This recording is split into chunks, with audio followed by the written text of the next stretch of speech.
Alright, YouTube. I'm just gonna do this off the top of my head, I'm just gonna get right into this video. Because, all my real people, all my friends, they know that I do daily videos on Snapchat talking about female nature, what kind of things to do when you're brought up in certain situations, and, just different scenarios and how to react to them, basically, and also the importance of certain things. And, I learned this, kind of thinking throughout my time with girls and things that I learned from my father as well. Because my father grew up with, like, dating a lot of women. Like, I learned that growing up. He had a lot of women in his life, and he has a lot of kids, though. And that's a mistake that he made, honestly. But I'm a product of that, so I can't knock it at all. So, my video topic today on YouTube is going to be about why I do these Snapchat videos. And, what really motivated me to do these.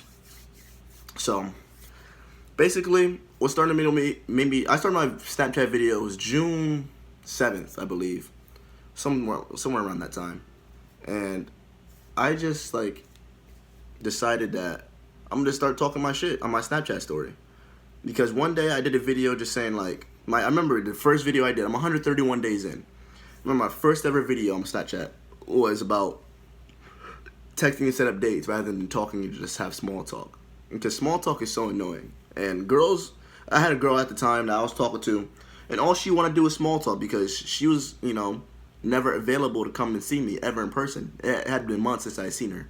And she wanted to keep small talking every day. And it got quite childish to me. So what I did was I just started, realizing that she's just using me for free attention every single day. And she could be fucking somebody else. It's quite apparent. I mean, honestly, looking back on it, she wasn't that type of girl. But what if she was that type of girl? Like, what if I'm dealing with a different kind of girl here in that same scenario? She would have been out there fucking somebody else. And now I look stupid. And I hate looking stupid. Who likes looking stupid? Do you like looking stupid? I sure don't. Well, my point is, I don't want other guys out here looking stupid either. I look stupid for a period of time in my life. I had some bad run-ins with my relationships. I'll talk about them in later videos and later dates. That's some later content. But what really motivated me to do these Snapchat videos is just the patterns I started seeing with women I started talking to. Once I got to college and I started talking to way more girls than I did in high school, because I came from a small high school and the options were only so few and far. There's only so little options that you could have. So I only started talking to more girls in college, and then I really started, really dissecting and picking their brains and seeing what's really motivating some of their actions. And I really started seeing a pattern in what girls are attracted to and what girls are not attracted to, and what girls do in certain situations and what guys should do in certain situations versus what the average guy does do. And, what guys also don't understand is that your average guy has less options than your average girl. Just because. And because of this, it makes sense. Because if your average guy has no options, then he's always going to be thirsty. And an average guy will accept the average girl. And he'll lust after the average girl. So the average girl has a lot of options because she has a lot of average guys chasing after her. An average girl is not going to chase after an average guy, ever. An average girl is going to chase after a hotter guy. Girls chase guys that they think are a higher ranking than them, if that makes sense. And so I started seeing this, and I think of myself as an average guy, but I know that at the time I didn't have many options. But as soon as I started applying my thinking, what I noticed in my patterns, because I knew, at that point in my life, something wasn't working. I was doing something wrong, So I decided to change my thinking. It's not the girl's fault. You can't be mad at women. That's why I don't agree with this MGTOW, whatever the hell it is, men going their own way. I'm 19. I know that shit's just wrong. You shouldn't be thinking that way. You shouldn't be mad at the women for doing what they naturally are born to do. Women are ahead of us, and they're doing the shit right, and that's how they should be doing it, the way they run their game. So, what guys have to understand is we have to have our own game. Simply put. But the thing is not really a game. It's something that you apply to your whole life, not just to girls.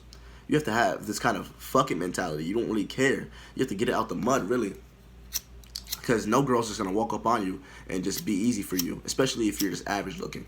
And it's kind of tough out here.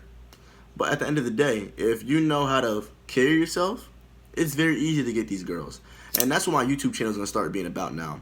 I will post a lot of video game content, and you know, I'll still do that while my commentary is about girls and about strategies for men. But at the end of the day, like, I'm here for y'all, and this is my new audience now, and this is what I'm going to do from now on. Because I'm getting sick and tired of being mediocre and people around me accepting mediocrity. I'm tired of it. I'm really tired of it.